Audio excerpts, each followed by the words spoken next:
What's going on, gamers? What's going on, PlayStation lovers? So here we have another video that just went live on Digital Foundry literally 52 minutes ago, testing the Pssr and the PS Pro patch on Silent Hill. So there's more issues again, like there was on Jedi and Alan Wake 2, where it's not showing a major upgrade here. As we see here, the Star Wars EA page says, we're aware of issues with Star Wars Jedi Survivor on PlayStation 5 Pro, and we're actively investigating, since apparently it's not running better. So there's an issue over there. And then like as we go back over here, there's just like more people talking about like issues, you know, regarding things in category. And then PS5 Pro issues, both Alan Wake Jedi Survivor, but basically what I warned was by correct upscaling to 4K from a very low res was a bad call. Alan Wake 2, Digital Foundry agrees here that 1440p would be best. Because it's not always going to work out the way you think, and now we got Alan Wake 2 here. So we're going to go ahead and dive into this. This is just how things are working at the moment. I believe the developers were trying to get this out too, and we're going to see what some issues are here. Like and subscribe, let me know what y'all think. As I said, I'm fully covering this, and I just want to give you guys the truth here.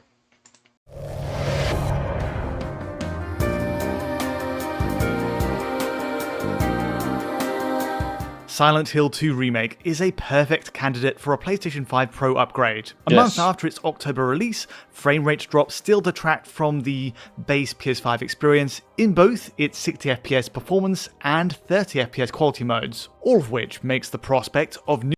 So as you see in the quality mode, they're not going to give you 60 frames. Even at a 1080p resolution is what they're doing, and they're upscaling it. We're going to get to that in a second, but you have some people thinking that, it was like 45%, 60-some% on GPU. Like, guys, that's not necessarily the case on every game, and actually it still hasn't shown that it can do that.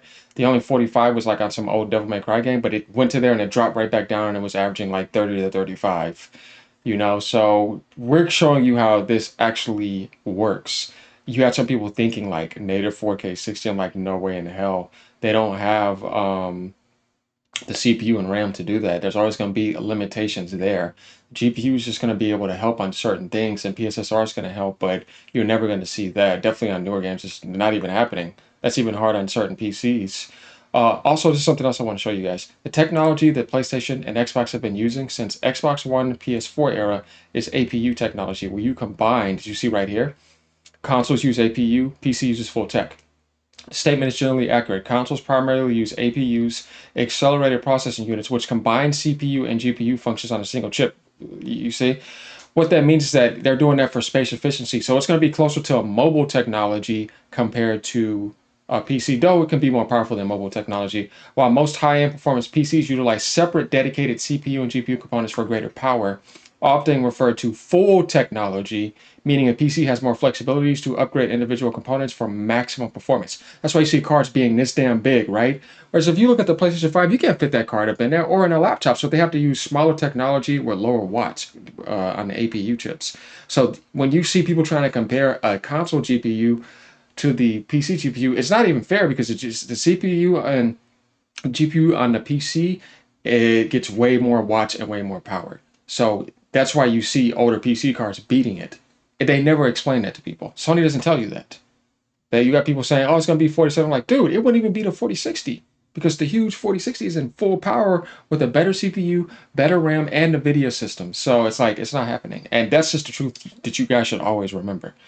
Things will probably get better in the future if they use ARM technology, but right now, always remember that. New hardware fixing the issue rather compelling. There's an air of mystery surrounding this PS5 Pro upgrade too. Developer Bloober Team makes no explicit mention of Pro support in its patch notes, and instead all we have to go on is a brief note on the PlayStation Store that it does have a Pro patch. Still, booting the game, it's clear that a PS5 Pro upgrade is indeed... It's the PS5 Pro upgrade's only giving you a 10% increase. You have people thinking that 45% was applying to a Pro patch. What I was trying to tell them, that was only for boost mode for backwards compatibility. And they're still using all the hardware. As you see, you're getting a 30 to 35% average on some of those. The Pro patch does not mean 45%. No, it's more like 10%, 15%. Now you guys are starting to see the reality here. I'm not saying don't get it because of that. I'm just saying understand how things work now that this is being shown to you. Don't argue with math, please.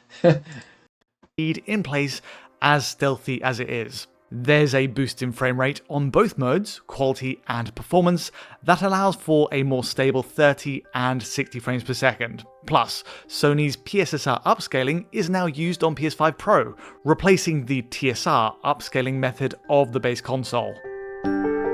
Yeah, you can get like clearer images. That's nice. And then like the 10% boost on top of like It's a a little promising clearer start. image. We get better frame rates, backed by a smart AI upscale that should, in theory, improve the game's image quality as well. Yes. Except, in practice, it doesn't entirely work out for the best. With the latest patch 1.05 installed, the use of PSSR in Silent Hill 2 Remake appears to introduce issues on PS5 Pro, across both modes, but especially the performance mode. Compared to the base PS5's upscaling method, TSR, there's often a visible downgrade in image quality, more visual noise, flicker, and temporal instability in movement.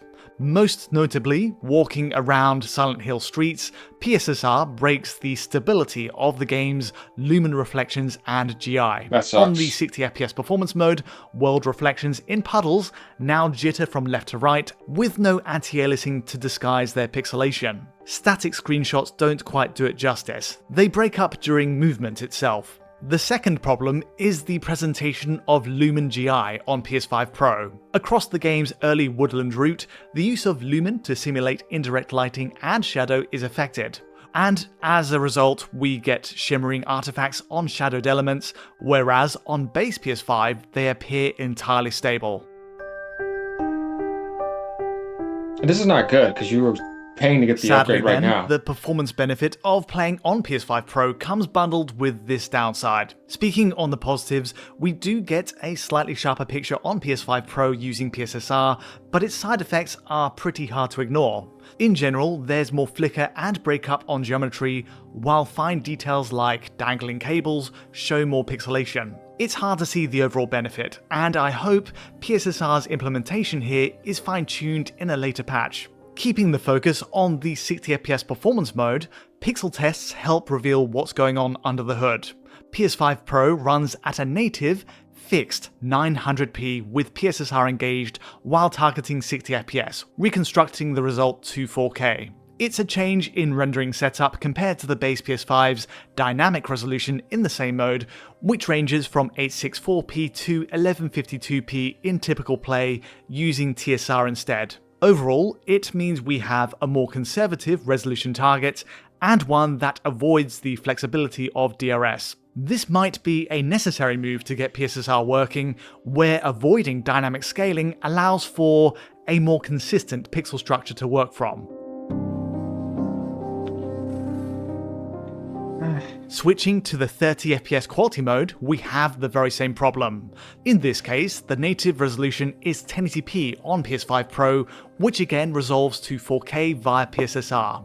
For context, that's a pretty big change from the dynamic 1224p to 1620p setup on the base PS5 using TSR as the upscaler. Again, it's a fixed native resolution target, but it pairs with PSSR for a cleaner 4K resolve overall, and we get a much tighter 30 FPS lock on PS5 Pro into the bargain. More on that in a second. Still, unfortunately, quality mode on PS5 Pro suffers from the very same image breakup issues in motion. There's visual noise across lumen reflections, a flickering across ambient shade, and also added pixel crawl on fine details. Raising the pixel count from the performance mode's 900p does help to minimize the noise on these elements, but these problems do need addressing. Otherwise, there isn't much to visibly split the base PS5 and PS5 Pro in terms of settings. Looking close, ambient occlusion is altered on both modes for the Pro console, adding thicker shade beneath plants and objects outdoors. Elsewhere though, textures, shadow cascades, and object draw are seemingly unchanged. The lumen reflection setting doesn't get an obvious quality boost either, sadly, and so the reflections we get on PS5 Pro are still a far cry from PC's best, sharpest lumen setting. So y'all understand that now, you see? And for people that were looking for certain games, like, Alan Wake 2 is not working well, Star Wars Jedi Survivor is not working well, Alan Wake 2 is not working well, and there's a couple other games that are going to be coming up too, they just haven't uploaded them yet, that are just going to show that you need a lot more work to actually make this work, and it's not something that's simple. it could be kind of annoying for developers. So yeah, that's the thing. So now you're understanding how this is working rather than what they were trying to advertise to you. It should have been a $600 console. Like, should have. Doesn't mean I'm not telling you not to buy it. Do what you want. Definitely if it costs you not that much It's a money. mixed bag then, but there is some good news on the frame rate side. Above all else, PS5 Pro offers a smoother 60fps experience plus a much more stable 30fps mode than the base PS5. In part, this is thanks to the fixed, static nature of the resolution now in place on each mode. Yeah, but what people wanted probably was to be able to go past 30 frames in quality mode, and then in performance mode, they were hoping to go past 60. Like maybe I can do 80, 85 in performance, and like 45 or 50, in quality, or they were probably hoping more than that, right? But then you see, man, you're not even getting 11, 12, 1300p, right? Like, that's why I tell you guys, it's not what you think. That's why they're using these systems to upscale. This technology is demanding, and it's not as optimized as people think either.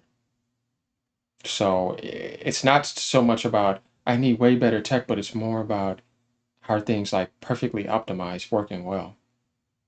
So don't get too caught up on that. That's why Nintendo is the wisest. I mean, I have high-end gaming PC on all the consoles. As you saw my PlayStation controller, my Xbox controller here, my Switch controller over there. I don't feel like grabbing it. Or where the hell I put it?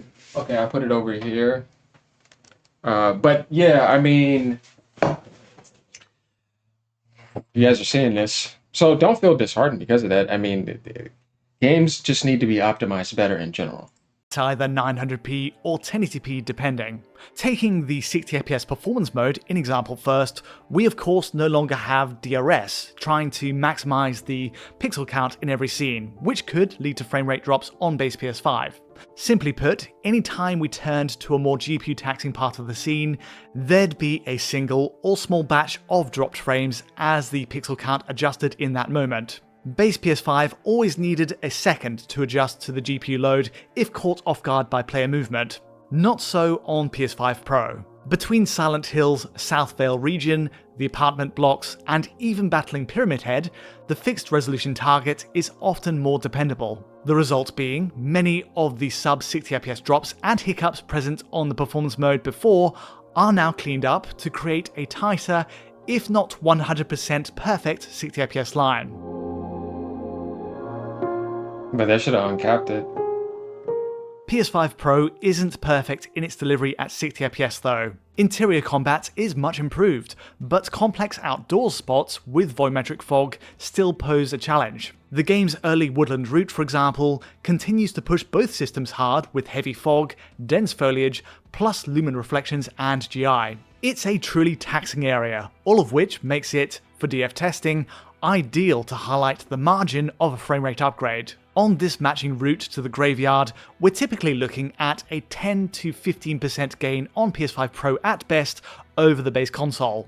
It's between 50 to 60 FPS, so perfect for those with VRR displays, but still shy of where it needs to be for those without. Admittedly, this isn't as significant a boost as other games we've seen with PS5 Pro support so far, and it certainly doesn't translate the console's promised 45% gain in GPU power into pure frame output. No Then way. again, it's worth noting that base PS5, through most of this route, is running at the lower end of its DRS range at 864p, while PS5 Pro is fixed at 900p. Also, the change in ambient occlusion setting might be an extra factor in rendering load here. It's not an apples to apples comparison then, but even so, PS5 Pro does edge us closer to 60fps regardless. Jumping over to the 30fps quality mode, let's rerun those same tests. For anyone after the most stable, locked frame rate on console, this is now the best way to enjoy the game. Again, the dynamic res adjustments on base PS5,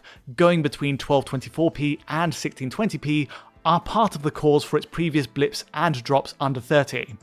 So you guys get the idea here. If you want to watch more of this, I'll link this in the description. But basically, it's just giving you an idea how things work. Like I said, it's game to game too, and it's not like it's going to get any easier because games in the future are going to be more demanding, and they need to be optimized and not rushed.